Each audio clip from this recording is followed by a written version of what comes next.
All right. Good morning. Good morning. Good morning. Marine layer's keeping us cold. I like it, but I know you don't. If it were a little warmer, it wouldn't. I know. Like the other day when it was a little warmer, I wasn't complaining either. Were you? I don't really like it when it gets warm. I'll take some sunshine once in a while, though. Fair enough. Fair enough. Good morning, the 20th of October. Thanks for being here, Seabass. And it's been a busy week. Yeah. We had an update from, Max and I had an update from Emily on street addresses. So she's putting the agenda report together for the 7th of November. We had a meeting on outdoor wine tasting with the ad hoc committee. Got some direction from them. Going to be scheduling a public meeting. Inviting some people to that. You had a housing ad hoc meeting in anticipation of receiving our love letter from Housing and Community Development in Sacramento. And so it's been a busy week. And today I'm hosting, that's why it looks this way. I'm not only the El Presidente. They can't see what the chambers looks like on this video. The president of the Monterey Bay Area Managers Group this year. And today, Carmel's the host. So looking forward to the city managers coming here to talk about our wonderful village.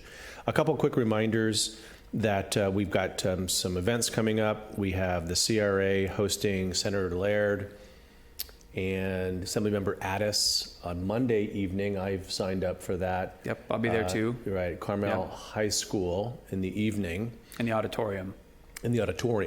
Correct. Yep.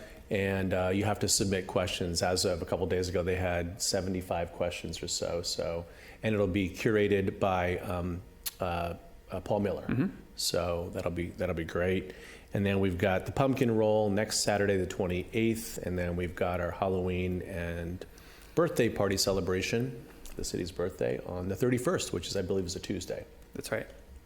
And then my biggest note, if you haven't already heard, is I'm really pleased to announce that Paul Tomasi, who was our police chief from I think I promoted him in January of 2017 through 2021, is being reinstated as our Director of Public Safety and Police Chief, and he'll be back in the village on December 1st. And I am excited about that. Yeah, I'm really excited. Yeah. So we certainly want to, put a shout out and thank the aquarium for stewarding his sabbatical for the last 2 years, and really welcome him back. So, and also big thanks to Chief 100%. Watkins as well. Yeah, Chief Watkins stepped up and stepped in for the last almost year, and has done a fantastic job. So Thank you, Chief Watkins, for your work, and welcome back, Chief Tomasi. We're really looking forward to. Am I going to have to fight him for this vlog chair? Because he's like the original. Why don't I step out and you guys can do it? You're much smarter and funnier than I am. But so again, we'll have some. He'll be working with Chief Watkins in the next month or so, and the executive team. He knows what the hot topics are: the PD remodel, staff retention, leadership, succession planning, those types of things. So, and he's going to fit obviously seamlessly back into our organization and enterprise. So that's great. Thank you, Paul, for coming back. I'm really very, very grateful. So indeed, that's what I got. That's the best news possible. That is best news. I can't top that, but I have some other things to talk about. Fire away.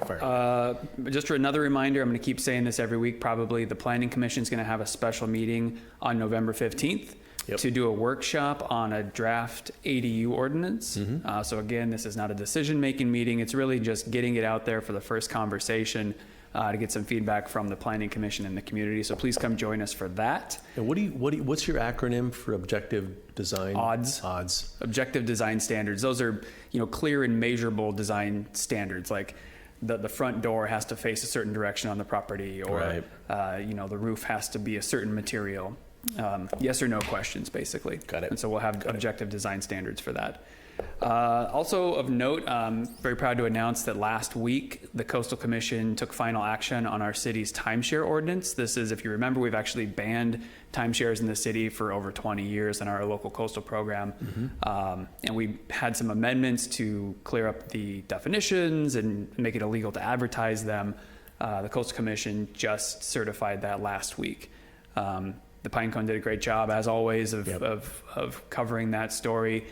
Picasso is one of the companies that does timeshares around the area. They had made some comments about it being part of the solution to affordable housing, which Mary quoted me as saying was laughable.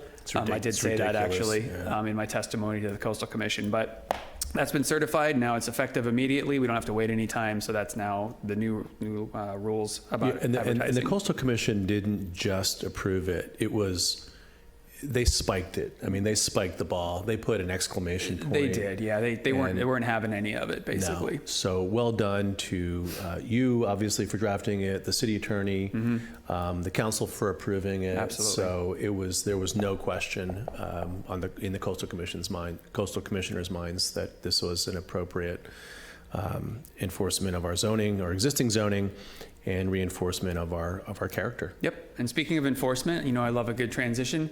Just remind everybody that we are out there every day. One of the things that we do proactively in the Code Compliance Division is search and hunt for illegal short-term rentals. Yep. We have a web program that helps us find those. We get tips from people and we go and explore them. So rest assured, we're out there every day looking for those. If you see one, you suspect one, because you see a lot of turnover. I mean, it's not illegal to rent a place for 30 days or more. Yep. So you may see some property management doing cleaning after those turnover, but good clue is if you see, 10 different guests in a month or things like that. So give us a call. We'll come check it out. Even if it's not on the web, we can come knock on the door and just say hello and introduce ourselves. And that's often the way it starts. Bo shows up and knocks on the door very politely and says, "Hi, we're with the city. Yeah, and we're here to help." Now, are you renting the place, this house for a duration? And some people are shocked because some people don't know that we have a prohibition on short-term rentals. That's right. And they're embarrassed. And then we get, obviously it's the property owners who, some of whom are recalcitrant, are often the problem. So, yeah, so please call us if you want us to check something out. And then last update I have is we're going to have a meeting of our Housing Ad Hoc Committee meeting, a public meeting on November 13th. Time to be determined, but it'll likely be towards the end of the day, to discuss the letter that we get from the state November 1st. Talk about the comments we've received and how we're going to address those. So that's November 13th, certainly in the afternoon, but we'll announce the time here shortly. Good, great. We're excited to share that with the community. Awesome. And that's what I got. Good vlog, buddy. Thanks so much. Yeah. Have a good weekend. You too. And you know what? Take good care.